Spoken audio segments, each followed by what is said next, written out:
चलिए मंगलाचरण करेंगे और फिर हमारी आज की चर्चा हम शुरू करेंगे। ओंकार वेदांत शुद्धात्म तत्वं प्रणमामि नित्यं तत्वार्थ सार्थं ज्ञानं मयं सम्यक् दर्शनोत्थं सम्यक् चरणं चैतन्य रूपम। मालारोहण ग्रंथादिराज, जिसकी चर्चा चलते हुए आज लगभग 20-21 दिन हमारे बीत चुके हैं और इस श्रृंखला में हमने इस ग्रंथ के सभी 32 गाथाओं पर विभिन्न पहलुओं के माध्यम से चर्चा की। जो भी चीजें मेरे ज्ञान का विषय बनती थी उनको आगम परंपरा के अनुसार आपको बताने का प्रयास किया और अब हम इस तरह से इस ग्रंथ को यूं तो पूर्ण कर चुके हैं कल की कक्षा के जरिए, लेकिन कल चूंकि चर्चा थोड़ी सी सामान्य इस लिहाज से थी क्योंकि उसमें इस कक्षा के इतर भी अनेक लोग शामिल हुए थे, तो उन लोगों के बीच में तारण स्वामी का परिचय पहुंचे, तारण स्वामी के ग्रंथों का परिचय पहुंचे।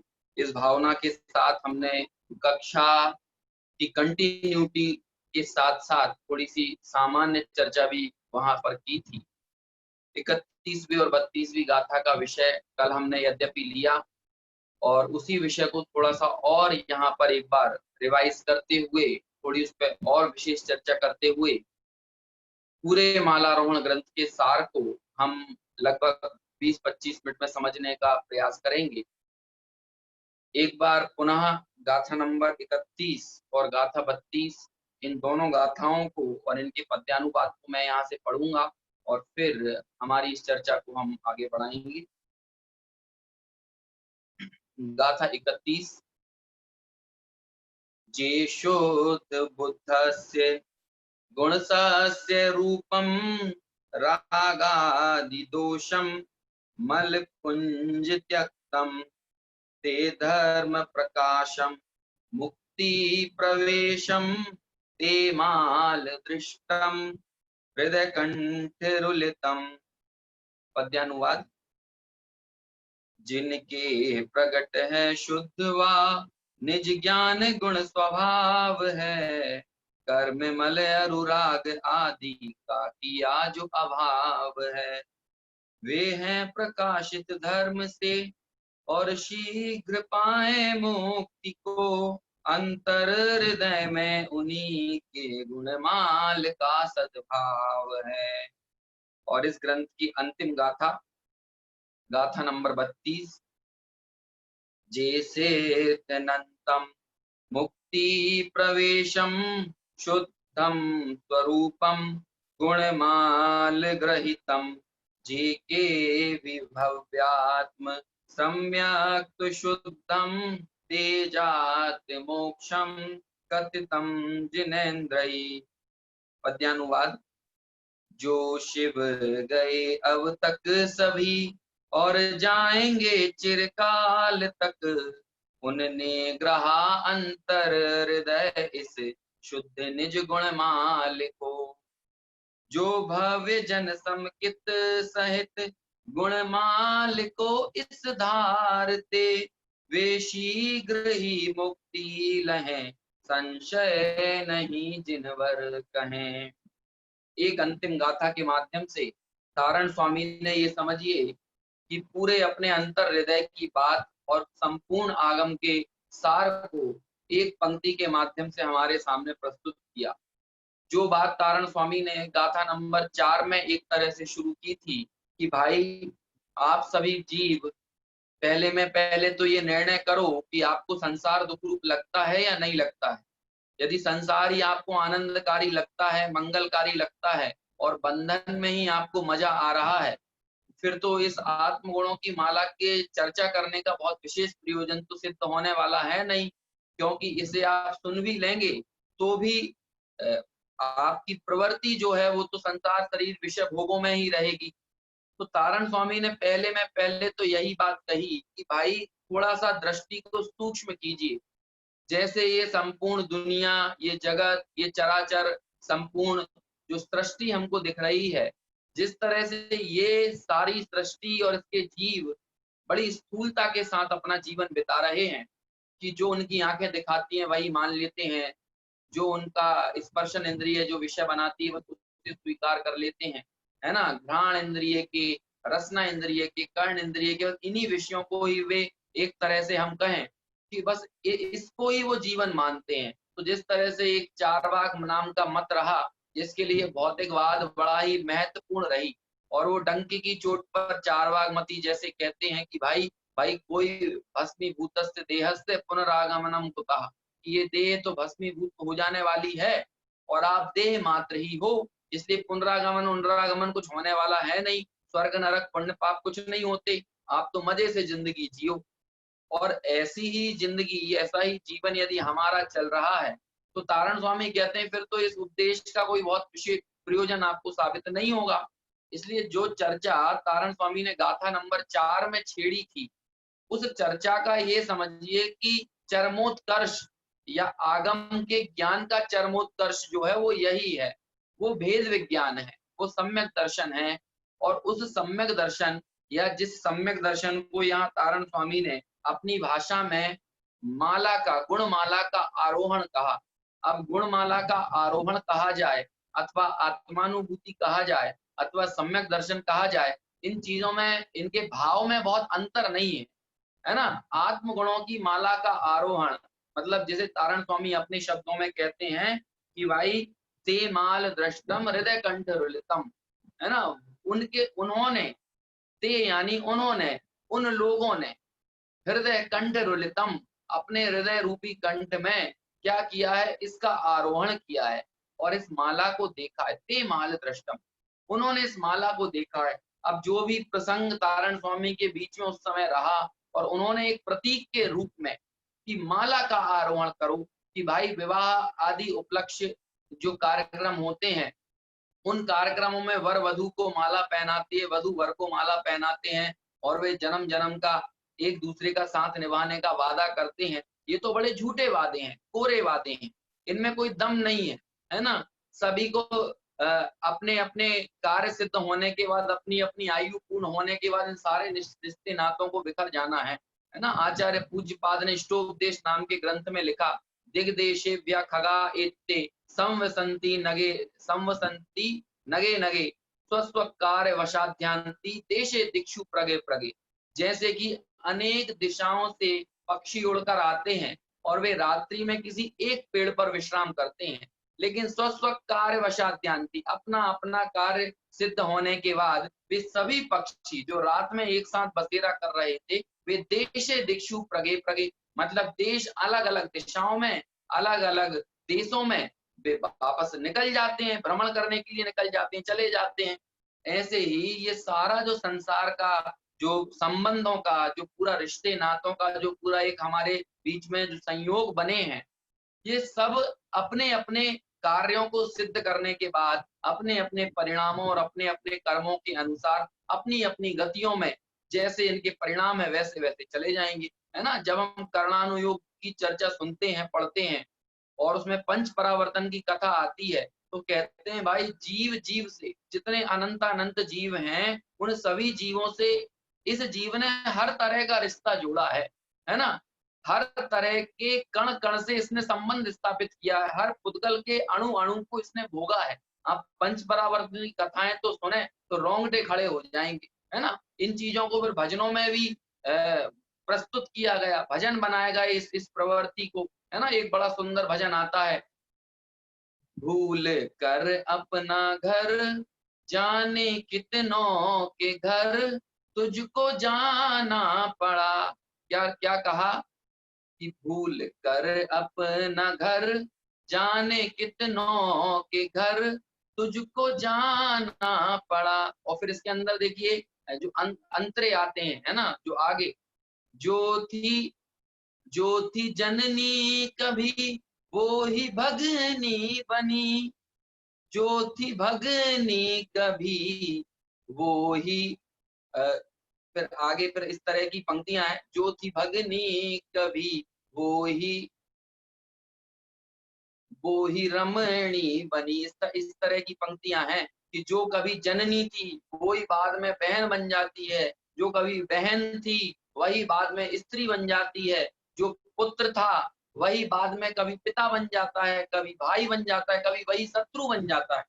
तो कहने का अभिप्राय ये है कि जीव जीव से हर तरह के संबंध, जितने संबंध हो सकते हैं कि भाई बुआ, फूफा, चाचा, चाची, मौसा, मौसी, हम जिन संबंधों की बात करते हैं ना, मित्र, शत्रु, नजदीकी मित्र, है ना, फास्ट फ्रेंड जिसको बोलते हैं, ऐसे सारे तरह के संबंध जो हैं इस जीव ने अनेकों बार सबसे स्थापित किए हैं।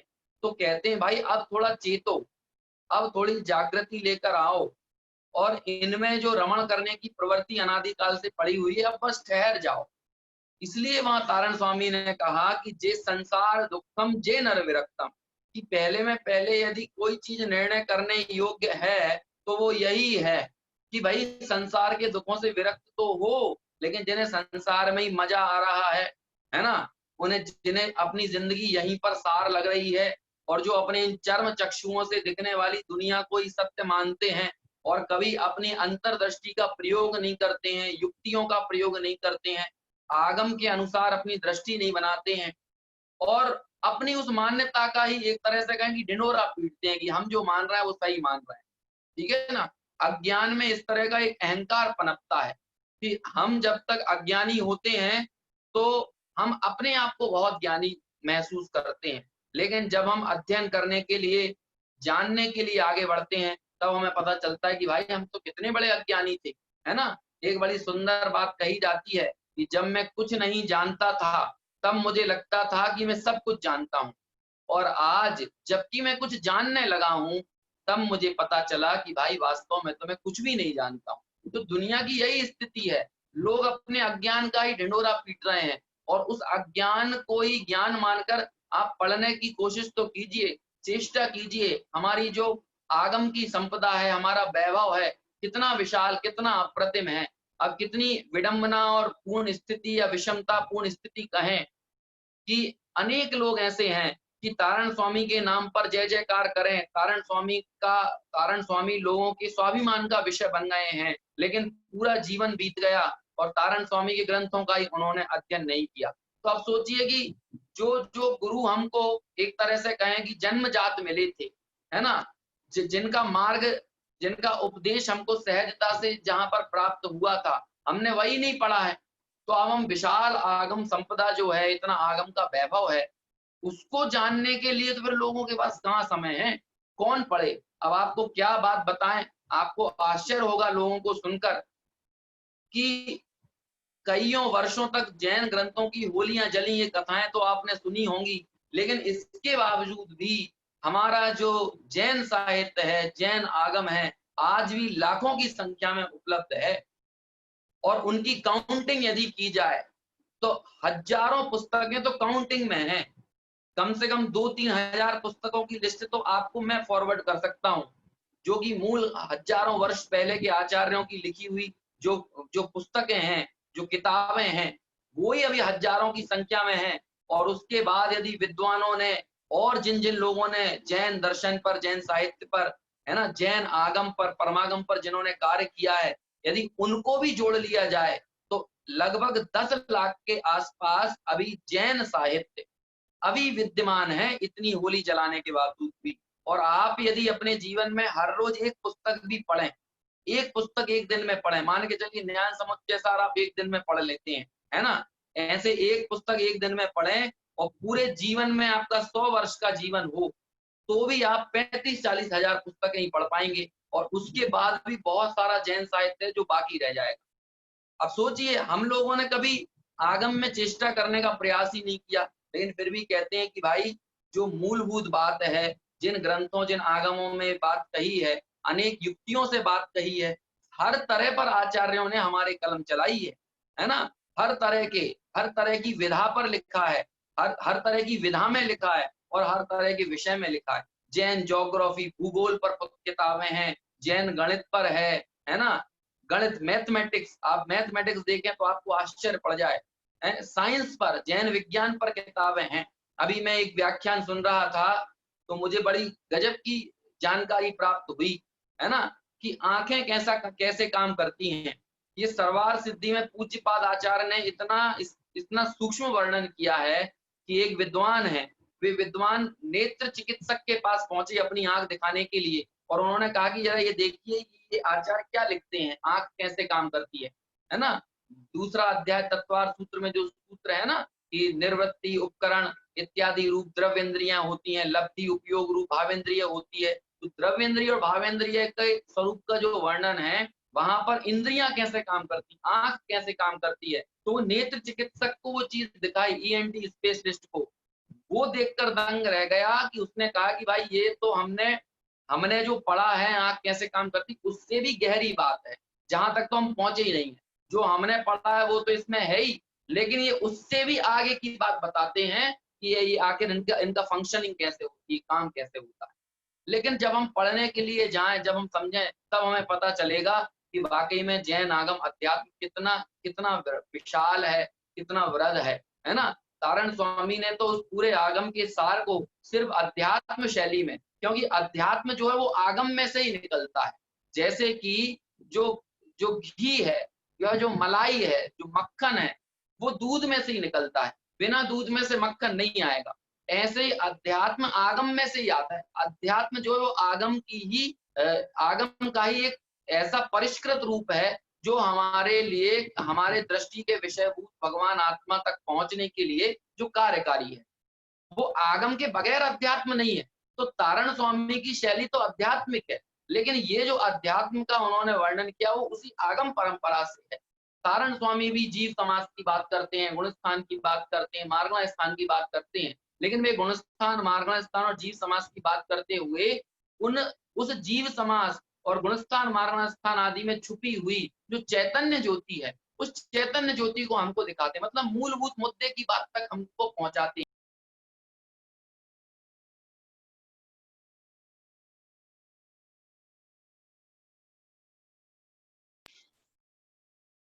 बीच में फोन कॉल आया, इस कारण थोड़ा सा बीच में रुकावट भी होगी, लेकिन कहते हैं कि यदि आगम में से अध्यात्म ना निकले, है ना, आगम में से अध्यात्म को ना दुहा जाए, तो फिर वो अध्यात्म तो भाई कोरी बात हो जाएगी। ऐसे कोरे अध्यात्म की चर्चा तो अनेक स्थानों पर है ना, बहुत बहुत सारी जगहों पर है। आप बौद्धों में जाएंगे तो वहां पर आपको अध्यात्म मिलेगा, वेदांतों में जाएंगे तो वहां आपको अध्यात्म मिलेगा। लेकिन जो आगम, क्योंकि आगम एक बेस होता है, आधार होता है, इसलिए आगम का अध्ययन करके अध्यात्म की जो दृष्टि है वो सम्यक होती है।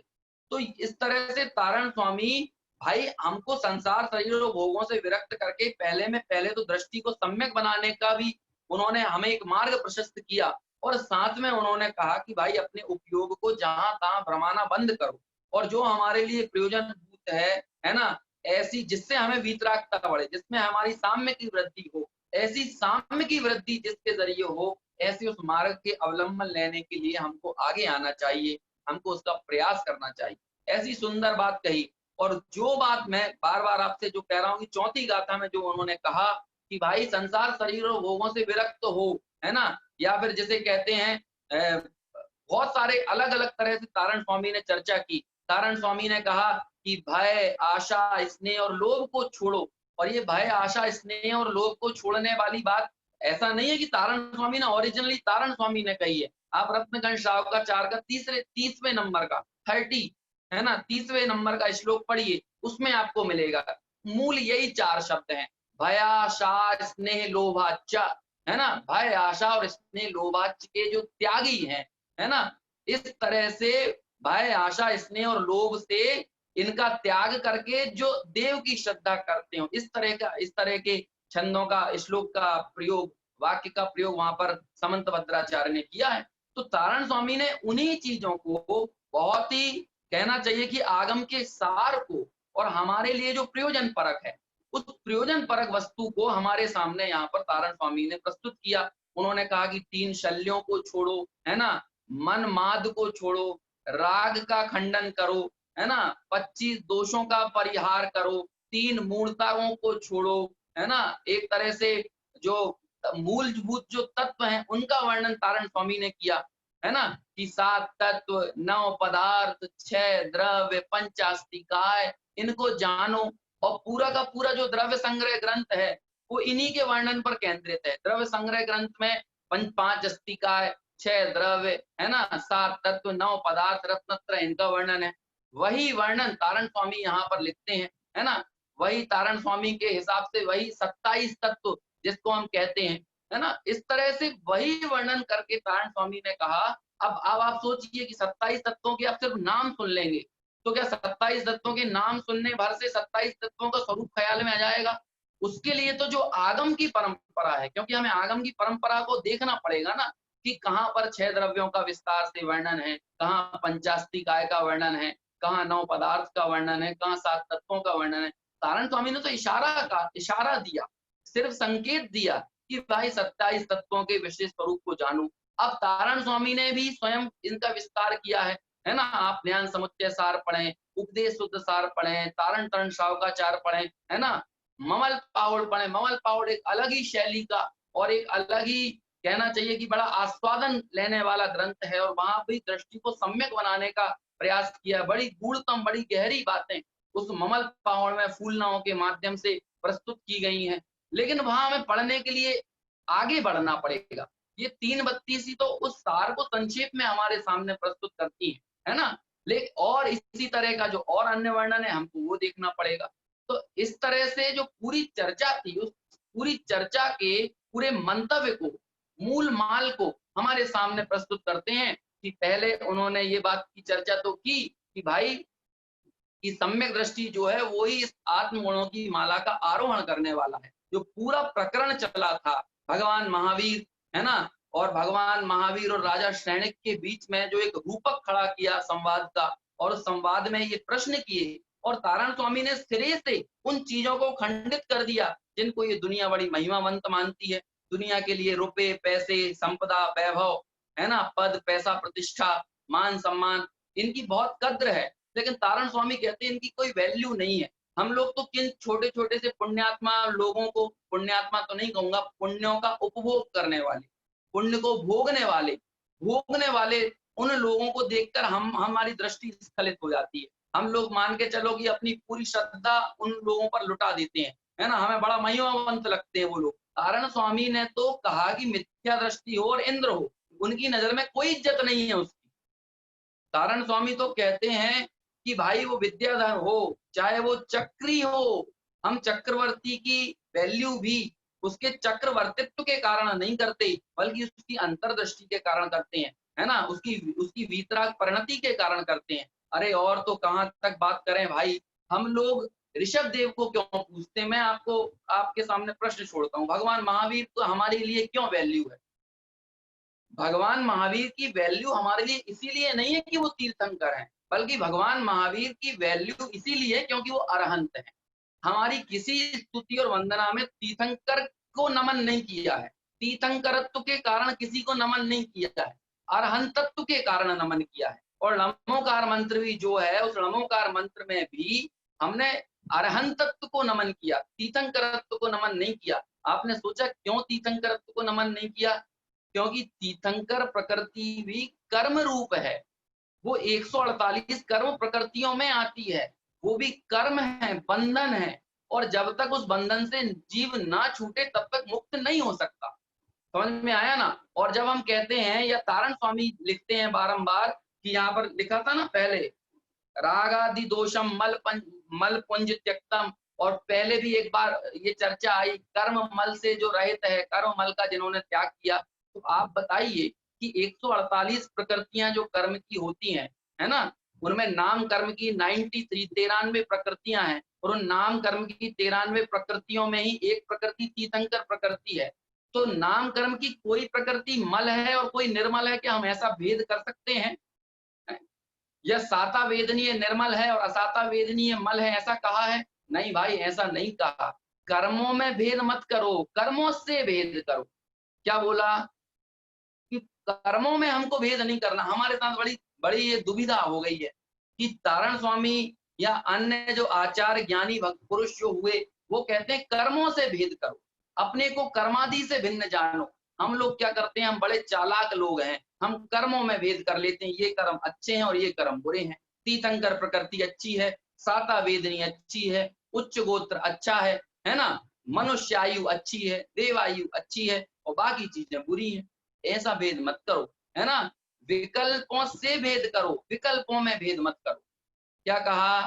विकल्पों से। विकल्प मात्र दुख के कारण है, चाहे वो शुभ विकल्प हो कि अशुभ विकल्प हो। शुभ विकल्प हमें लगता है सुखाभास, कुछ समय के लिए लगता है कि हाँ भाई ये शुभ विकल्प तो बढ़िया चीज है, इससे तो पुण्य का बंध होगा, लेकिन अल्टीमेटली रहोगे तो संसार में ही। और तारण स्वामी ने ये बात भी 6वें नंबर की गाथा में ये बात कही, है ना। पापाय पुण्याय पापाय दूरम, पुण्य से जो दूर है, पाप से जो दूर है। अब अकेला पाप से दूर लिखने में तारण स्वामी का काम नहीं चल सकता था क्या? क्योंकि मालूम है कि मुक्ति के मार्ग में पाप तो बाधक है ही, लेकिन पुण्य भी बाधक है और पुण्य ज्यादा बाधक है। क्यों? क्योंकि पाप को लोग हितरूप नहीं मानते, लेकिन पुण्य को लोग हितरूप मानते हैं। भाई आप चूहा भगाने के चक्कर में बिल्ली पाल रहे हो, है ना।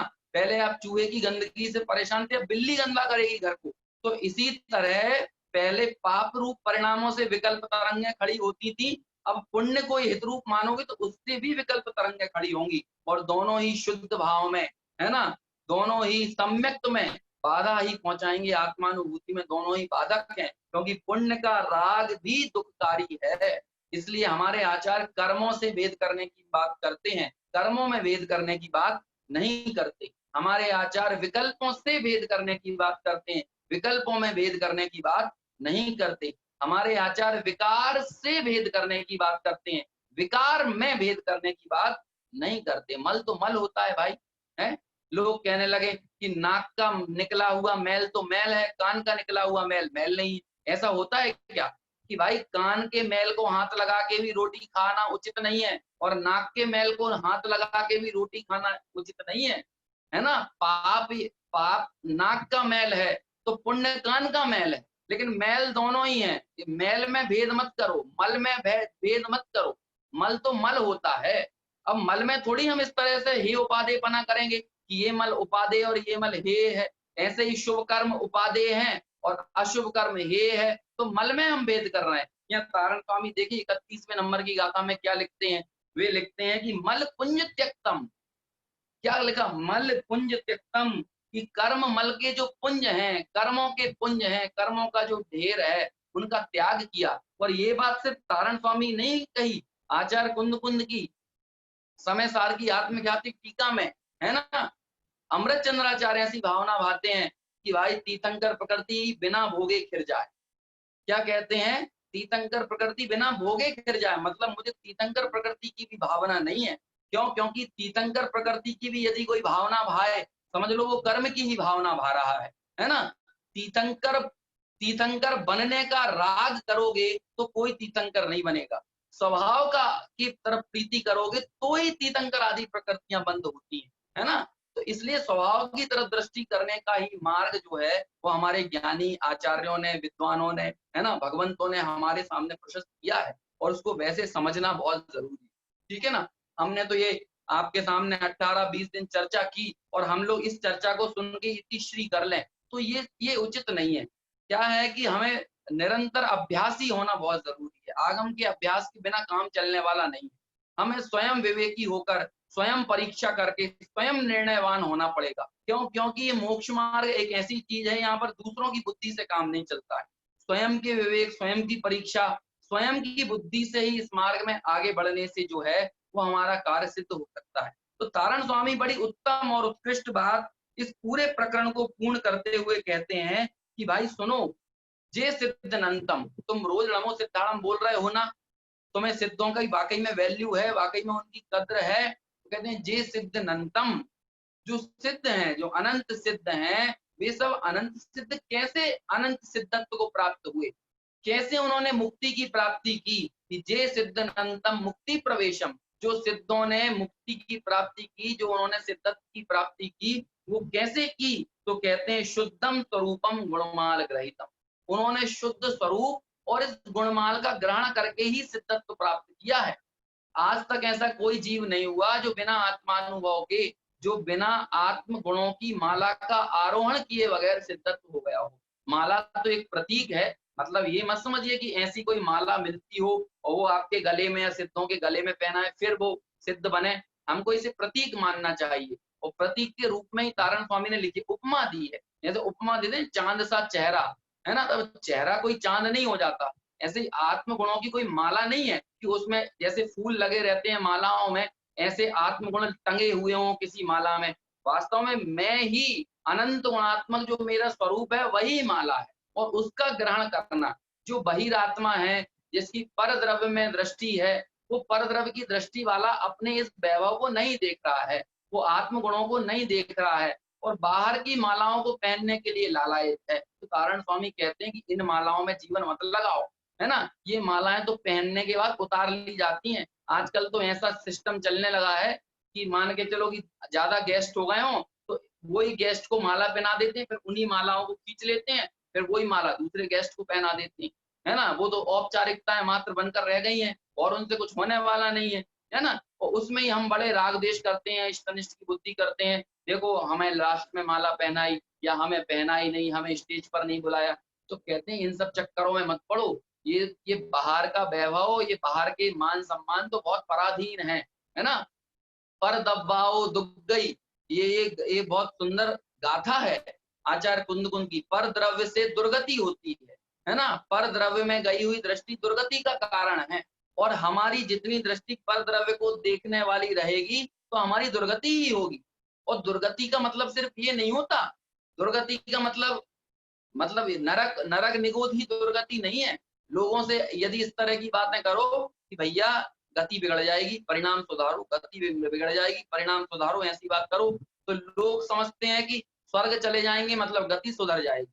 अरे भाई मिथ्यात्व सहित कहीं भी जाएगा वो दुर्गति ही होगी। अरे बीच में स्वर्ग आदि का थोड़ा सा एक कहना चाहिए धूमकेतु जैसा, है ना, एक बिजली सी चमक जाएगी और उसके बाद क्या होने वाला है मिथ्या दृष्टि का, जरा सोचो तो सही। तहते छह तहते चय स्थावर्तन धरे, वहां से चय होने के बाद वापस स्थावर पर्याय को धारण करेगा। इसलिए मिथ्यात्व सहित कहीं भी जाए वो वास्तव में दुर्गति ही है, और सम्यक दर्शन सहित है ना, तो फिर कहते हैं फिर ये ज्यादा भाव में भटकने वाला नहीं है। बड़ी सुंदर गाथा है ना, उसका पद्यानुवाद आपको सुनाता हूँ। डोरा सहित सुई नहीं खोती, गिरे चाहे वन भवन। क्या कहा कि यदि सुई में डोरा पड़ गया है तो डोरा सहित सुई नहीं खोती, गिरे चाहे वन भवन, चाहे वन में गिर जाए चाहे किसी भवन में गिर जाए, है ना, बड़े भवन में गिर जाए, लेकिन वो नहीं खोती। लेकिन यदि सुई में धागा ना पड़ा हुआ हो, डोरा ना पड़ा हो तो क्या होगा, बड़ा मुश्किल हो जाता है उसको ढूंढना। फिर तो आप कितने ही लोग लगा दो, है ना, कहाँ से ढूंढोगे, वो तो पता नहीं चलेगी। वो तो सुई तो, है ना, बड़ी बारीक सी सुई है, वो कहीं भी इधर उधर हो जाती है, चाहे जहाँ डोल जाती है ना। तो इस चीज को बताने के लिए उदाहरण दिया, डोरा सहित सुई नहीं खोती, गिरे चाहे वन भवन। ऐसे ही कहा कि सम्यक सहित है, जिए नहीं जाता, जिए नहीं फिरता, नहीं करता जगत में यूं भाव भ्रमण। इस तरह की पंक्ति है कि इसी तरह सम्यक सहित यदि जीव हो तो वो जगत में उसका फिर भाव भ्रमण नहीं होता, ज्यादा भटकने वाला वो नहीं है।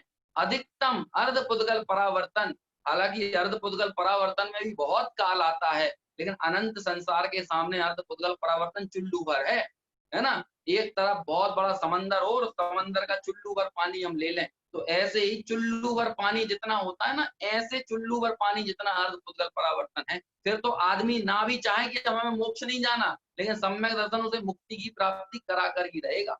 वो यहाँ लिखते हैं तारण स्वामी की, जे सिद्ध अनंतम, जो अनंत सिद्ध हुए, है ना, और जिन्होंने मुक्ति की प्राप्ति की, उन्होंने कैसे की, शुद्ध स्वरूपम गुणमाल ग्रहितम, उन्होंने अपने शुद्ध स्वरूप का ग्रहण करके, उन्होंने आत्म गुणों की माला का आरोहण करके ही वास्तव में उस सिद्धत्व की प्राप्ति की है। और हम जो रोज नमस्कार करते हैं तो भाई नमस्कार भी दो प्रकार का होता है, आचार्यों ने टीकाओं में ये चर्चाएं की हैं, है ना। आप द्रव्य संग्रह की टीका कीजिए, टीका को पढ़िए, अथवा एक प्रभा चंद्राचार्य की टीका रत्नकंठ शावकाचार्य पर है, वहां पर तो उन्होंने बहुत गजब किया है प्रभा चंद्राचार्य ने। वहां पर तो जैसे नमा श्री वर्धमानाय पद है ना, तो वहां पर प्रभा चंद्राचार्य ने स्पष्ट किया कि वर्धमान का मतलब महावीर मत समझ लेना, बल्कि लोग तो यही समझते हैं, दुनिया में जितने भी लोग अर्थ करते हैं उसका मतलब यही करते हैं ना। क्यों क्यों ऐसा उन्होंने लिखा, उन्होंने युक्ति दी और ये 1000 वर्ष पहले की टीका है प्रभाचंद्राचार्य की, 1000 वर्ष पहले की प्रभाचंद्राचार्य की टीका। उन्हीं प्रभाचंद्राचार्य ने समय सार पे भी टीका की है ना। बहुत बहुत समर्थ आचार्य हुए प्रभाचंद्राचार्य। उन्होंने टीका में ये बात लिखी कि वर्धमान का मतलब महावीर मत समझ लेना। क्यों? क्योंकि महावीर को व्यक्ति विशेष को नमन करने की परंपरा ही नहीं है जैन शासन में। व्यक्ति को नमन नहीं किया जाता है, यहाँ पर गुणों को नमन करने की परिपाटी होती है। हम यदि आचार्यों को भी नमन करते हैं तो उनके गुणों के कारण करते हैं, है ना। तो ऐसे किसी को नाम लेकर भी जब नमन किया जाए, या जहां जहां भी नमन किया गया है, नाम लेकर भी नमन किया है, वहां पर भी उस पद विशेष को समझना, उस व्यक्ति विशेष को मत समझना। क्यों? क्योंकि आज महावीर भगवान जो है ना, वर्धमान, जिनको हम भूत नैगम नय से आज भी महावीर कहते हैं, वो महावीर भगवान अब थोड़ी वो महावीर है जो इस पर्याय में थे। वो तो छूट गई, वो तो चली गई, लेकिन फिर भी भूत नैगम नय से, क्योंकि भूतकाल में वो थे ना, इसलिए ऐसा कहने की परंपरा होती है। जैसे कोई टीचर है ना, कोई प्रिंसिपल साहब रिटायर हो जाए, तो वो रिटायर होने के बाद जीवन भर प्रिंसिपल साहब, है ना, प्राचार्य साहब, वकील साहब, ऐसा हम बोलते रहते हैं। तो वो बोलना कोई झूठा नहीं होता, उपचार से कहा जाता है। ऐसे ही भूत नैगम नय से ऐसा कहा जाता है। तो वहां पर उन्होंने वर्धमान का अर्थ किया कि जिनकी केवल ज्ञान आदि विभूतियां निरंतर वृद्धिंगत हो रही हैं, ऐसे वर्धमान। तो केवल ज्ञान आदि विभूतियां किनकी वृद्धिंगत हो रही हैं? वो तो सभी तीर्थंकरों की हो रही हैं, है ना। वो तो सभी तीर्थंकरों मतलब सभी अरहंतों की हो रही है ना, सभी सिद्धों की हो रही है, जिनका अनंत वैभव निरंतर जिसका उपभोग कर रहे हैं, वो निरंतर वृद्धिंगत है, वर्धमान यानी बढ़ रहा है ना, निरंतर पूर्ण विकास को जो प्राप्त कर लिया है ना, पूर्ण विकसित हो गया है, वर्ध बढ़ चुका है।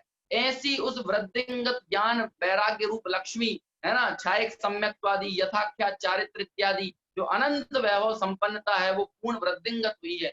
उस दृष्टि से वहां पर वर्धमान का अर्थ ऐसा प्रभाचंद्राचार्य ने किया। क्यों? क्योंकि व्यक्ति को नमन करने की परंपरा नहीं है। मैंने शुरू में भी ये बात की थी कि आप व्यक्तिनिष्ठ बनेंगे तो विसंवाद बढ़ेगा, लेकिन आप वस्तुनिष्ठ बनेंगे तो वीतरागता की ओर बढ़ेंगे, समता की ओर बढ़ेंगे। हम लोगों को व्यक्ति का आग्रह इतना हो जाता है कि हम वस्तु को समझना नहीं चाहते, है ना। हमारे यहाँ व्यक्ति की वंदना भी इसीलिए की है क्योंकि उन्होंने वस्तु तत्व को प्रकाशित किया है। आप पढ़िए ना, एक एक लाइन में कितनी उत्तम बात कह दी है। हम पढ़ते भी हैं मेरी भावना में, लेकिन हमने कभी समझने का प्रयास नहीं किया, है कि नहीं। कि जिसने राग द्वेष कामादिक जीते सब जग जान लिया, मुक्ति मार्ग का सब जीवों को निष्प्रय हो उपदेश दिया। अब उसे आपको क्या कहना है? उसे आपको बुद्ध कहना है। बुद्ध, वीर, जिन, हरि, हर, ब्रह्मा, या उसको स्वाधीन कहो, अरे उसे अल्लाह कहो, उसे ईसा मसीह कहो, उसे जो कहना है वो कहो आप तो, लेकिन उसमें ये गुण होना चाहिए। कौन से गुण होना चाहिए? जिसने राग द्वेष कामादिक जीते यानी वीतरागता हो, है ना, सब जग जान लिया यानी सर्वज्ञता हो, सब जीवों को निष्प्रय हो, मुक्ति मार्ग का उपदेश दिया यानी हितोपदेशी हो। तो वीतरागता, सर्वज्ञता, हितोपदेशिता, ये तीन चीजें हो। आपको उसे जो नाम रखना है वो नाम रखिए, और यदि उसके अंदर ये गुण नहीं है तो आप उसे महावीर का हो, आदिनाथ का हो, उससे क्या फर्क पड़ने वाला। ऐसे वहां पर मैं ये चर्चा कर रहा था कि वहां नमः को दो प्रकार से, नमस्कार दो तरह से होता है ना, द्रव्य नमस्कार और भाव नमस्कार। तो द्रव्य नमस्कार तो यही होता है, हाथ जोड़ा नमस्कार किया, सर झुका दिया, है ना, वचन बोल लिए नमस्कार वाले, ये द्रव्य नमस्कार है। लेकिन भाव नमस्कार मतलब होता है कि हमारी अंतःपरिणति को ऐसा उछलना कि मैं भी इस दशा को प्राप्त करूं, है ना, मैं भी आपके समान बनूं, वो वास्तव में भाव नमस्कार।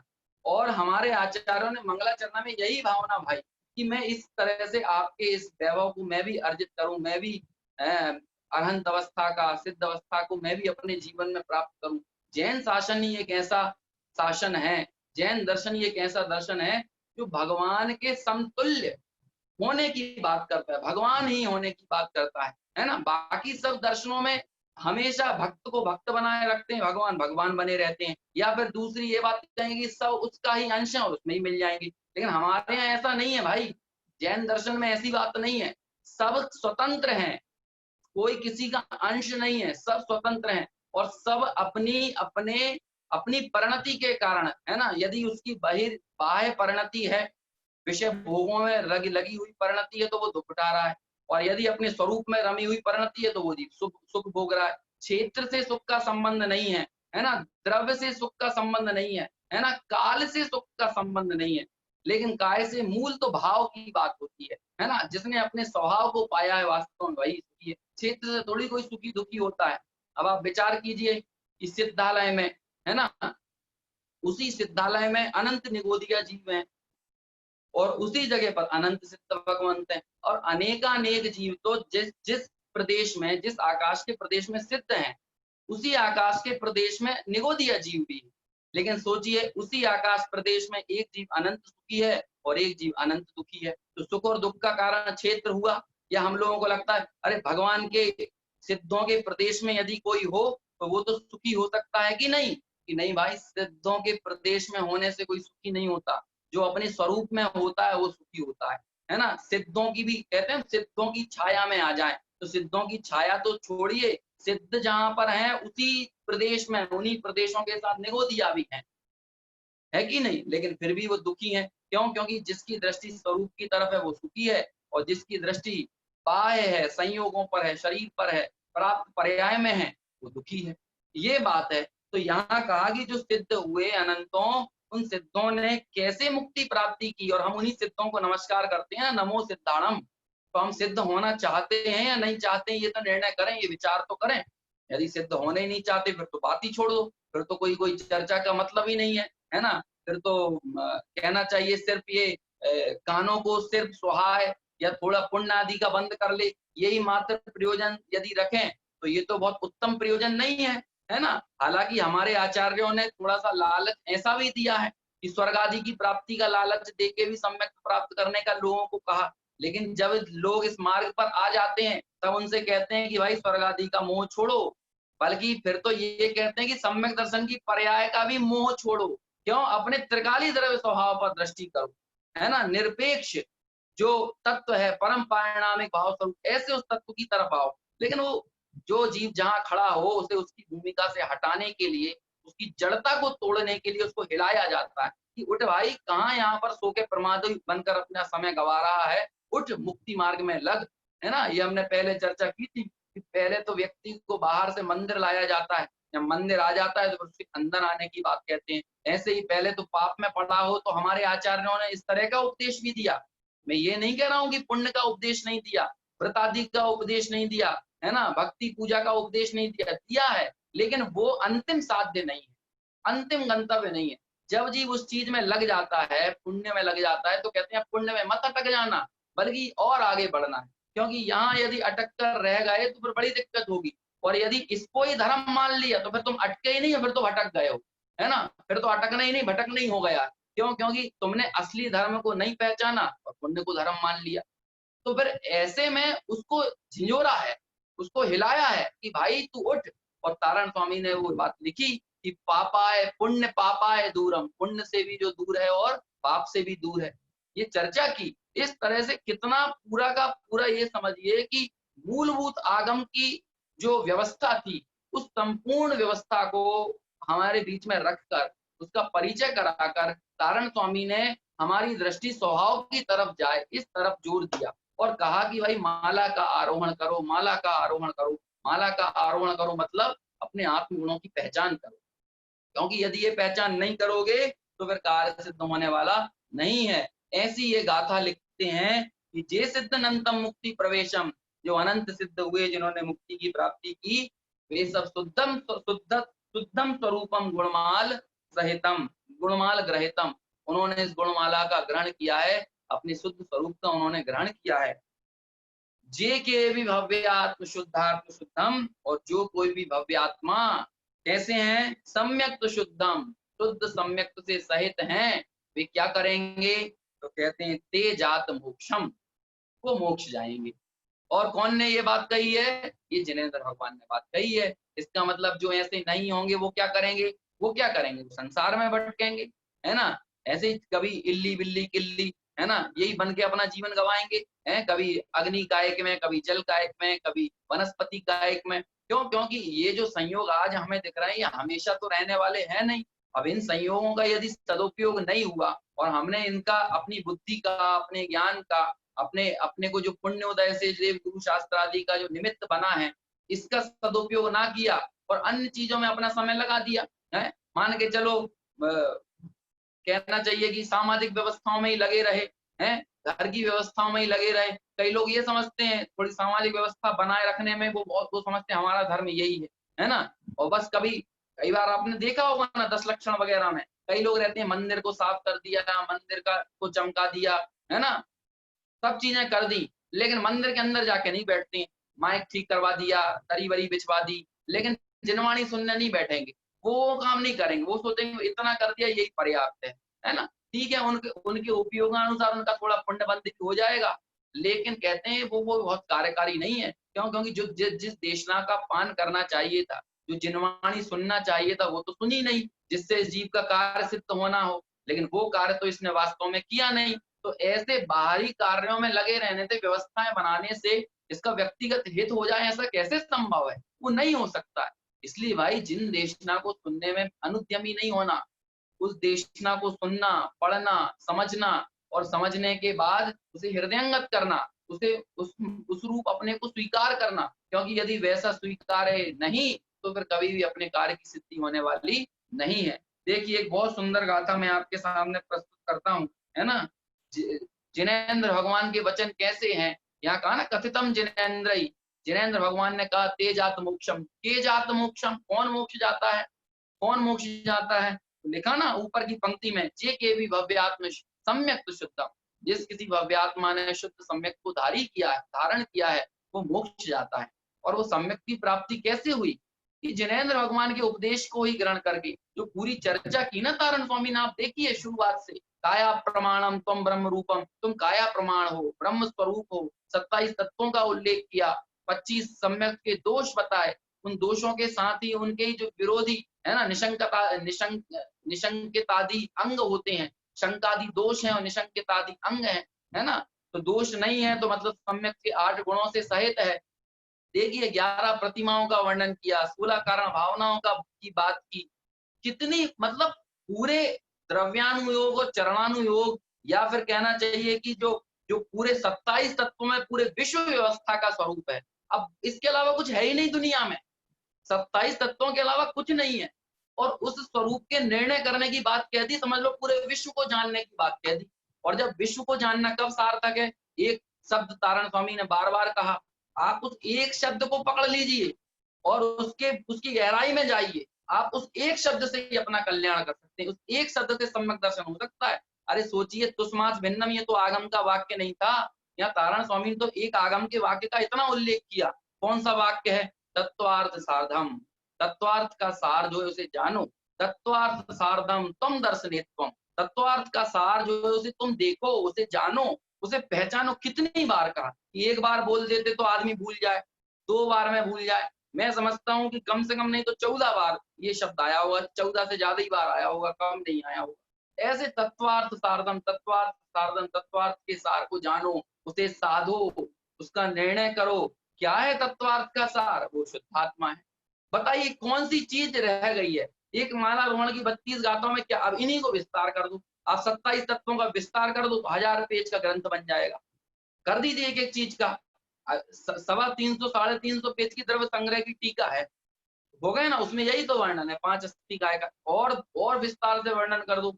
तत्वार्थ सूत्र, उसमें भी क्या है, 7 तत्वों का ही विस्तार से वर्णन है ना। इसके अंदर सारी चीजें गर्भित हो जाती हैं। तो इशारा किया तारण स्वामी ने, संकेत किया कि हम उन चीजों को जाने, है ना। जीवन में जो कहना चाहिए अणुव्रत आदि का पालन हो, ठीक है ना। ग्रस्त अवस्था में पाले जाने वाले व्रत आदि हो, प्रतिमाओं का पालन हो, प्रतिमा ग्रस्तों के होती हैं, है ना। 16 कारण भावनाएं हो, 16 कारण भावनाओं का चिंतन भी सम्यक दृष्टि ग्रस्त के शुरू हो जाता है ना। मुनिराजों की 6वें गुण स्थान में भी 16 कारण भावनाओं का चिंतन होता है, लेकिन सम्यक दृष्टि से उस चीज की शुरुआत हो जाती है 4थे गुण स्थान से, ठीक है ना। ये चर्चा की, फिर वो चर्चा राजा सैनिक की, और कहना चाहिए कि जो भगवान महावीर के संवाद एक तरह से प्रतीकात्मक तौर पर खड़े किए, और वहां पर ये बात कही कि कौन माला का आरोहण करेगा, तो उन्होंने कहा भोग विलास वाले, वैभव वाले नहीं करेंगे, बल्कि जिसकी स्वभाव पर दृष्टि होगी, आत्मानुभूति होगी, वो इस माला का आरोहण करेगा। फिर ध्यान का स्वरूप बताया, है ना, और कहा कि आर्त और रौद्र ध्यान को छोड़ो और जो धर्म ध्यान है उसको जीवन में अंगीकार करो। उस धर्म ध्यान के जो प्रैक्टिकल प्रयोग हो सकते हैं, है ना, ऐसे पिंडस्थ, पदस्थ, रूपस्थ, रूपातीत ध्यान की चर्चा की। और उस ध्यान को अपने जीवन में उतारने की बात कही।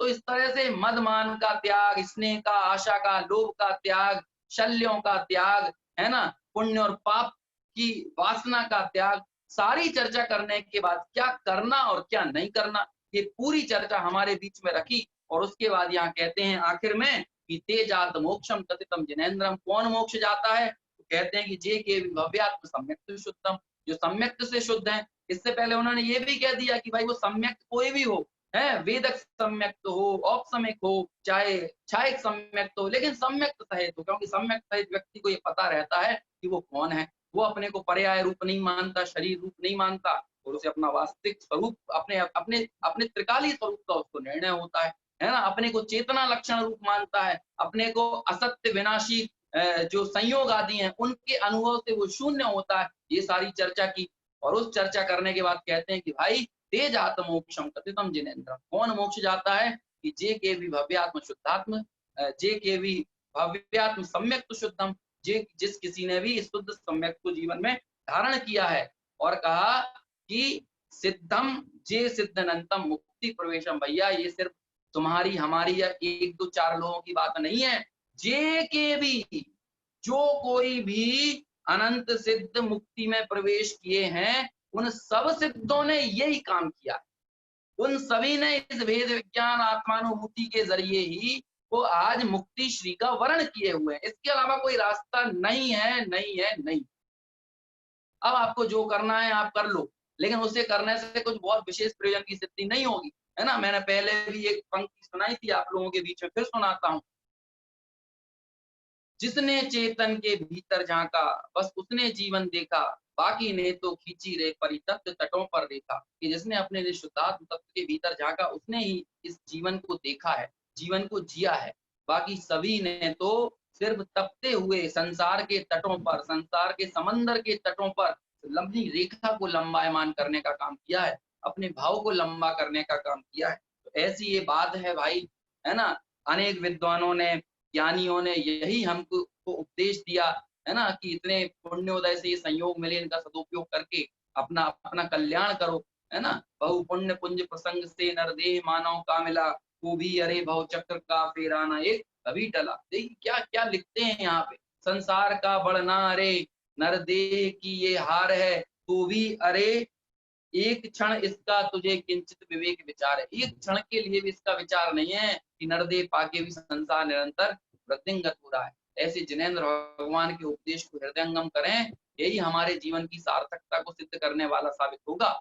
और अन्य तमाम कितने भी प्रयोजन कर लें उससे हमारे जीवन की सार्थकता सिद्ध होने वाली नहीं है। देखिए मैं आपसे एक गाथा का जिक्र करने वाला था, है ना।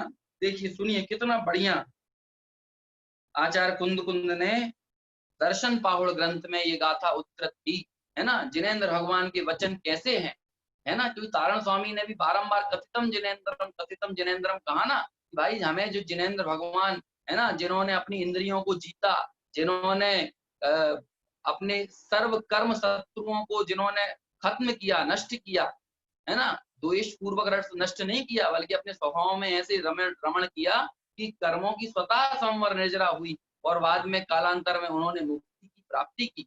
उन जिनेन्द्र भगवंतों के वचन कैसे हैं, देखिए कितनी सुंदर बात कही, मैं वो पढ़ के सुनाता हूं आपको।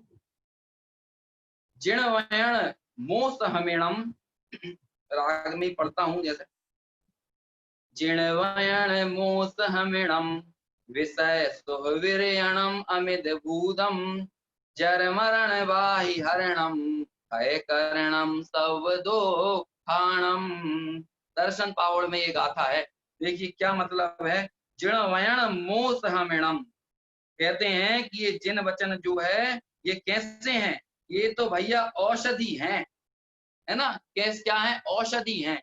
कैसी औषधि हैं कि ये औषधि विरेचन कराने वाली है। विरेचन बूटी बोलते हैं ना, विरेचन बूटी। विरेचन बूटी क्या होती है, जिसने खूब खा लिया हो और पेट खराब हो गया हो तो विरेचन बूटी उसको दे देते हैं।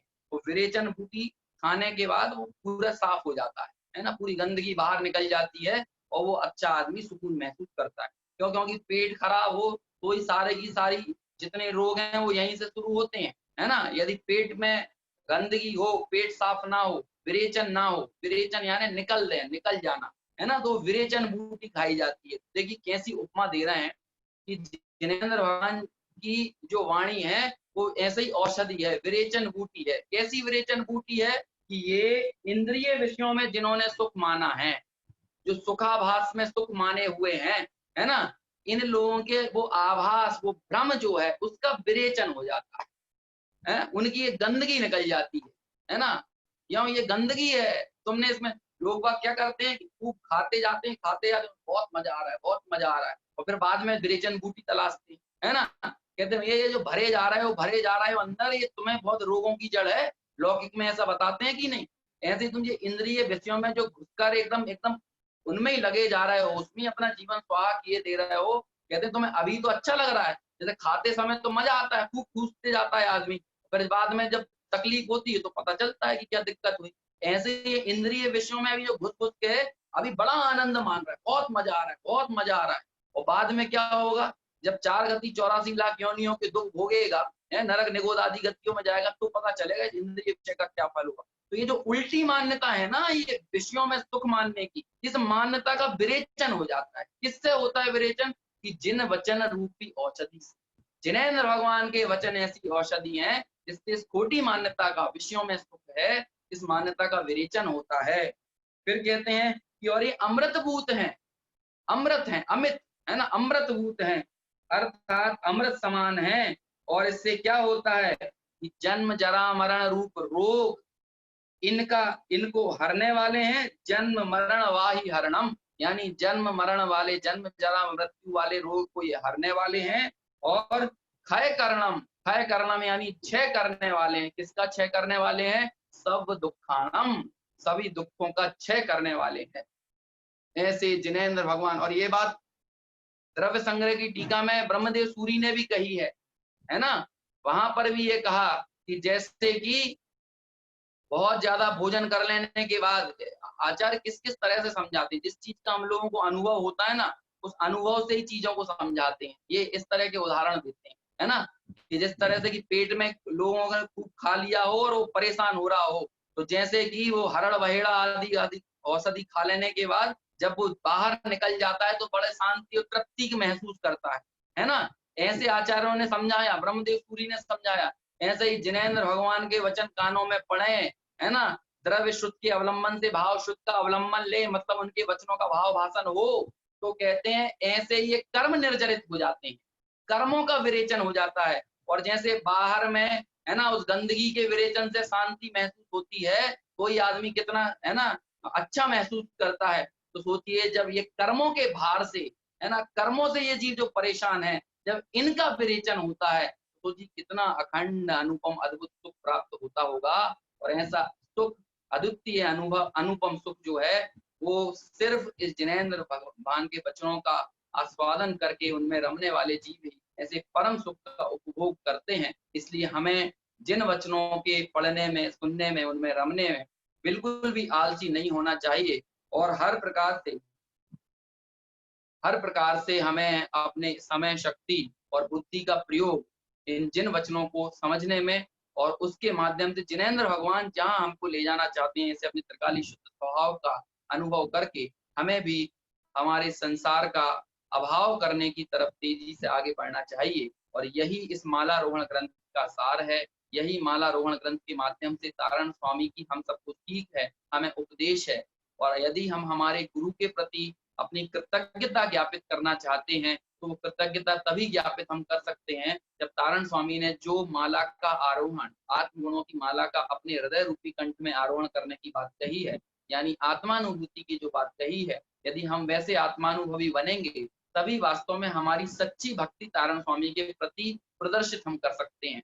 वही हमारी सच्ची वंदना है ना। सिर्फ दूर से नमस्कार कर देना, जय जयकार कर देना, और अंदर में जाकर वही अन्याय अनीति पक्ष का पोषण करे जाए, अपनी उल्टी मान्यता, खोटी मान्यता को पोसे और सामने आके जय जयकार करता रहे, तो कहते हैं भैया ये तो बड़े छलिया बुद्धि है, ये तो छल कर रहा है। तारण स्वामी जिस मार्ग पर ले जाना चाहते हैं वहां तो जा नहीं रहा है। यहाँ पर तो संसार शरीर भोगों में ही इसको मजा आ रहा है। वहां तारण स्वामी की गाथाएं पढ़ रहा है, संसार दुखम जेनर विरक्तम, वहां तो संसार दुखों से विरक्त होने की बात करता है, और यहाँ घरों में आता है तो वही चीजें करता है, भोगों में ही आनंद आता है। तो बड़ा छलिया आदमी है, बहुत कपटी व्यक्ति है, है, ये कैसे परम सुख को प्राप्त करेगा? तो भाई हमारी दृष्टि भगवान की वाणी के अनुसार बनाए, यही हमारे लिए सच्चा कार्यकारी है और यही हमारे लिए उपादेय है और यही भगवंतों की सच्ची भक्ति है। इस तरह से हमने इस पूरे मालारोहण ग्रंथ के माध्यम से स्वाध्याय किया, जिनेंद्र भगवान के वचनों को समझने की चेष्टा की, अपने शुद्धात्म तत्व को जानने की प्रेरणा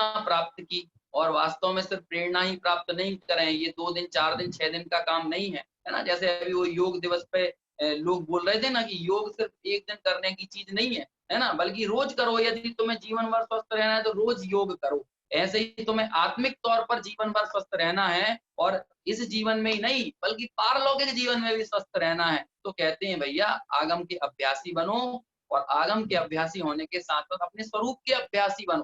स्वरूप को अभ्यास करो, अपने परिणामों को संभाल करने की का प्रयास करो। परिणाम तभी संभल सकते हैं जब अभिप्राय सम्यक हो। अभिप्राय यदि खोटा हो तो परिणाम भी नहीं संभाल सकते आप जबरदस्ती में। 2-4 घंटे के लिए जोर जबरदस्ती करोगे परिणामों के साथ, लेकिन अभिप्राय खोटा पड़ा हो तो परिणाम भी संभल नहीं सकते हैं। इसलिए ऐसे मिथ्या अभिप्राय को दूर करने के लिए हमें प्रयास करना चाहिए। यही तारण स्वामी का उपदेश है। इस प्रकार आपसे लगभग 20-21 दिन हमारी ये चर्चा चली। 7 जून से हमने ये चर्चा शुरू की थी और आज लगभग 27-28 कक्षाओं के बाद, व्याख्यानों के बाद हमने इस पूरे मालारोहण ग्रंथ का आद्योपांत स्वाध्याय किया। इस बीच में कोई बात ऐसी हुई हो जो बहुत किसी आवेगवश मैंने ऐसी कह दी हो जो मुझे नहीं कहना चाहिए था और आप लोगों को वो बुरी लगी हो, तो उसके लिए मैं आप सभी से उत्तम क्षमा मांगता हूँ। ये समझिए कि जितनी भी बात बुरी यदि कहीं कदाचित आपको टीस देने वाली हो, हैं? या फिर कहना चाहिए उदाहरण आदि देने के चक्कर में, है ना?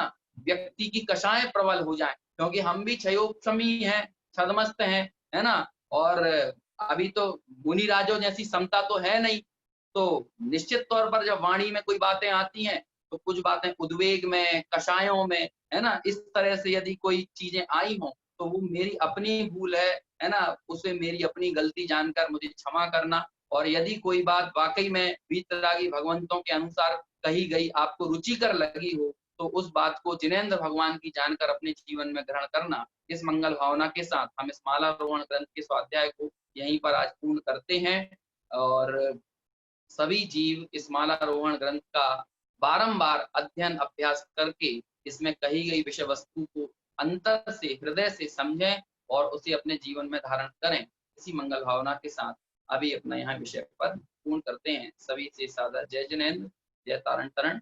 जिनवाणी स्तुति करेंगे। निज निधि निज में बताई, यह अनंत उपकार है। इसके लिए जिन वाणी माँ को वंदना शत बार है, वंदना शत बार है। जा वाणी के ज्ञान ते सूझे लोकालो, सो वाणी मस्तक नमो सदा देत पद को, सदा देत